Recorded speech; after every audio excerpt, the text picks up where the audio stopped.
இந்த sweet recipe சக்கரவள்ளி கிழங்குல செஞ்சதுன்னா உங்களால் நம்ப முடியுதா? உள்ள ஃபில்லிங் இல்லை, அவுட்டர் லேயர் இருக்க பாருங்கள், அது சக்கரவள்ளி கிழங்குல செஞ்சது. ஸோ அது எப்படி செய்கிறதுன்னு பார்க்கலாம்.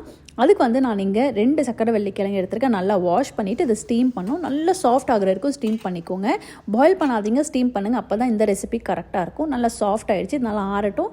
இப்போ இன்னொரு பேனில் கொஞ்சமாக கீ ஆட் பண்ணிவிட்டு நல்லா ஃப்ரெஷ்ஷாக திருவின தேங்காய் ஒரு 1/2 கப் ஆட் பண்ணி ஒரு ஃபியூ செகண்ட்ஸ்க்கு நல்லா அதை வதக்கிடுங்க. அப்புறம் 2 டேபிள் ஸ்பூன் நான் நாட்டு சக்கரை ஆட் பண்ணியிருக்கேன். நல்லா பவுடர்டு ஜாகரி ஆட் பண்ணிவிட்டு நல்லா மிக்ஸ் பண்ணி விட்டுடுங்க. நல்லா மிக்ஸ் பண்ணிவிட்டு அப்புறம் இதில் சின்னமன் பவுடர், பட்டை பவுடர் கொஞ்சம் ஆட் பண்ணிக்கிறேன். அதோட ஏலக்காய் பவுடர், சின்னமன் பவுடர் இல்லைன்னா ஆப்ஷனல் தான், அதை ஆட் பண்ணுங்க. இல்லை ஏலக்காய் பவுடர் ஆட் பண்ணிக்கோங்க. ஆட் பண்ணிவிட்டு நல்லா மிக்ஸ் பண்ணிவிட்டு நல்லா ஆறட்டும்.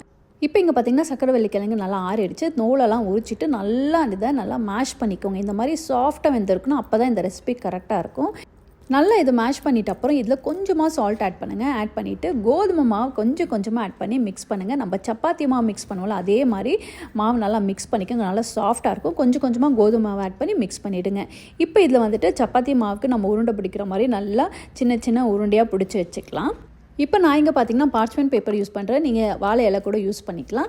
கீ நல்லா ஸ்ப்ரெட் பண்ணி விட்டுட்டு ஒரு உருண்டையாக வச்சு இந்த மாதிரி நல்லா தட்டி விட்டுடுங்க. அதுக்கு மேலே இன்னொரு பேப்பர் வச்சு டிஃபன் பாக்ஸ் வச்சு நான் அப்படியே ப்ரெஸ் பண்ணி விட்டுறேன். மாவு ரொம்ப சாஃப்டாக இருக்கிறதுனால ஈஸியாக அந்த மாதிரி பண்ண முடியும். ரொம்ப டைம் எல்லாம் எடுக்காது. நல்லா பாக்ஸ் வச்சு ப்ரெஸ் பண்ணிங்கன்னா பூரி மாதிரி ஷேப்பில் ரவுண்டாக வந்துடும். அதுக்கப்புறம் சென்டரில் ஃபில்லிங் வச்சு சைட்ஸ் எட்ஜஸ் எல்லாம் நீங்கள் நல்லா சீல் பண்ணி விட்டுடுங்க. நம்ம கொழுக்கட்டை செய்வோம்லாம் அதே மாதிரி தான். இந்த மாவு கிழங்கு ஆட் பண்ணியிருக்கிறது ரொம்ப சாஃப்டாக இருக்கும். நீங்கள் எந்த ஷேப்பில் நீங்கள் அதை பண்ணுறீங்களோ அந்த ஷேப்புக்கு அது ஈஸியாக வந்துடும். ஸோ ரொம்ப ஜென்டலாகவும் பண்ணும். ஏன்னா ரொம்ப சாஃப்டாக இருக்கிறதுனால எல்லாம் ஷேப் பண்ணி எடுத்துக்கோங்க இந்த மாதிரி. அதுக்கப்புறம் இதை ஷாலோ ஃப்ரை பண்ண போகிறோம். இது ஸ்டீம் பண்ணால் ரொம்ப கொலக்கொலான்னு ஆகிடும். டீப் ஃப்ரை பண்ண முடியாது. ஏன்னா கிழங்கு இருக்கிறதால மாய்ஸ்சர் அதிகமாக இருக்கும்.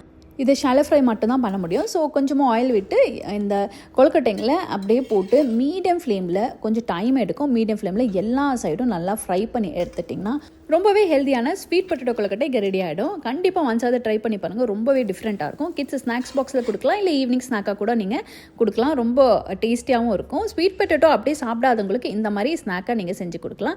கண்டிப்பாக நீங்கள் ட்ரை பண்ணி பாருங்கள். Blessings to you all.